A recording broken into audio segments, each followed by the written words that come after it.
عن المؤمنين إذ يبايعونك تحت الشجرة. اللہ راضی ہو گیا ان لوگوں سے جنہوں نے درخت کے نیچے بیٹھ کر میرے کملی والے پیغمبر کے ہاتھ کے اوپر بیعت کی ہے. 1400 صحابہ حضور علیہ السلام کے ہاتھ کے اوپر بیعت کر رہے ہیں. حضور کا ہاتھ نیچے ہے اور 1400 صحابہ کا ہاتھ اوپر ہے.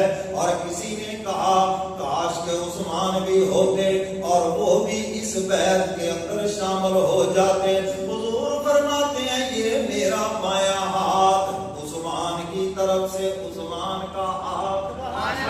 حضور نے اپنے ہاتھ کو عثمان کا ہاتھ قرار دیا اور جب نیچے بھی حضور کا ہاتھ, بیچ میں 1400 صحابہ کے ہاتھ, اوپر میرے کملی والے پیغمبر کا ہاتھ.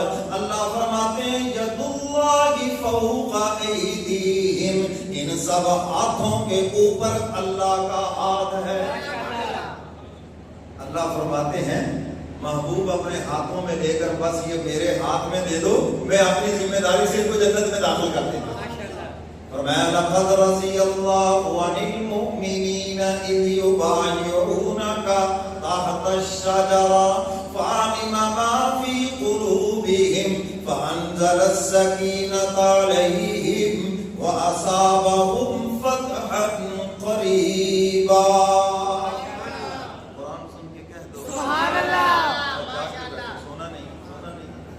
عادت نہیں چھوڑ رہے, چھوڑو اس عادت. دل سے جب سنو گے نیند نہیں آئے گی. ہاں, جب صرف ظاہری کانوں سے سنو گے پھر نیند بھی آئے گی, خیالات بھی آئیں گے. اور جب دل سے سنو گے پھر انشاءاللہ قرآن شہد میں ٹھنڈے میٹھے قطروں کی طرح سینے میں اترے گا. تو اللہ راضی ہو گیا ان سے جنہوں نے درخت کے نیچے بیٹھ کی. تو سیدنا عثمان غنی کا حضور پر اعتماد اور حضور کا عثمان کے اوپر اعتماد دیکھیے کس قدر محبت ہے آپس میں. میرے محترم سامعین, بعد میں عثمان غنی تشریف لائے اور یہ جو درخت تھا سیدنا فاروق اعظم کے دور میں اس کو کاٹ دیا گیا. پتا چلا کہ اس درخت کے نیچے بیٹھ کر لوگ عبادت کر رہے ہیں, نفل پڑھ رہے ہیں. آپ نے حکم, آپ تشریف لائے خود اور اس درخت کو دیکھا, فرمایا ہاں تیری چھاؤں بڑی پیاری ہے. یاد ہے وہ وقت جب ہم اپنے قائد کے ہاتھ میں ہاتھ دے کر بیٹھے تھے, آپ نے حکم دیا کہ اس کو کاٹ دو. بعض صحابہ نے عرض کیا یہ حضور کی نشانی ہے اور آپ اس کو کٹوا رہے ہیں. فرمایا ہاں مجھے بھی بڑی تکلیف ہے, میں یہ درخت ضائع کر سکتا ہوں, پیغمبر کی 23 سالہ محنت نہیں ضائع کر سکتا. آج اس کے نیچے بیٹھ کے عبادت کر رہے ہو, کل اس درخت کو سجدے کریں گے, کل اس درخت کی آپ عبادت کریں گے. اور آج یہ چیزیں ہیں ایسی ہیں, پیر صاحب بیٹھے سے 5 منٹ درخت کے نیچے, لو جی جھڑیاں لگ گئی, آستانے آباد ہو گئے. ایسے ہے یہ فراست فروغی پہ قربان جائیں, اللہ کما کر کے رکھ دیا. اور میں درخت ضائع کر سکتا ہوں, نبی کی محنت نہیں ضائع کر سکتا. تو سیدنا عثمان غنی رضی اللہ تعالیٰ عنہ کی امتیازی خصوصیات, آپ مالدار بھی ہیں اور سخی بھی ہیں. کیا کہا؟ مالدار بھی ہیں, سخی بھی ہیں. آج جب مالداری کا لفظ آئے نا تو ہمارے ذہنوں میں لوٹ, گھسوٹ, بے ایمانی, 2 نمبری, ہیرا پھیری آتی ہے. ہم سمجھتے ہیں پیسے والا وہی ہے جو 2 نمبر ہے, الا ماشاءاللہ, کیونکہ اجتماعی ایک ذہن یہ ہے. ہم سمجھتے ہیں کہ اللہ کا ولی ہونے کے لیے فقیر ہونا بھی ضروری ہے. کیوں جی؟ فقراء ہونا بھی ضروری ہے.